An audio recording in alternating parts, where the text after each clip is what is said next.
Puluhan orang terjaring razia yang digelar Satpol PP dan Damkar Kota Banjarmasin Senin siang. Mereka yang terjaring berusia dari 17 hingga 40 tahun. Razia digelar dalam upaya memberantas penyakit masyarakat dan menyambut datangnya bulan suci Ramadan.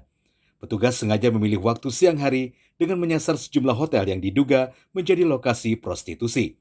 Terkait dengan larangan selama bulan Ramadan ke hotel-hotel.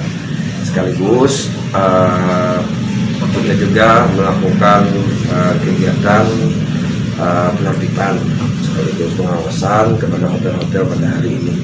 Dan terbukti memang lanjutan daripada kegiatan malam Jumat tadi memang masih banyak hotel-hotel yang kita lakukan razia pada hari ini.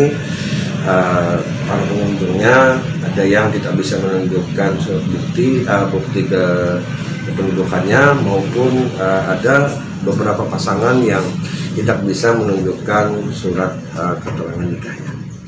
Puluhan orang yang terjaring kemudian dibawa ke kantor Satpol PP Banjarmasin guna diberi pembinaan.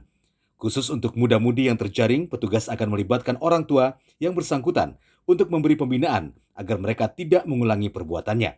Selain itu, pihak Satpol PP Kota Banjarmasin juga akan memberikan teguran keras bagi hotel yang membolehkan pengunjung, bukan suami istri, menginap. Dari Banjarmasin, Dirgantara, Kalsel 1net.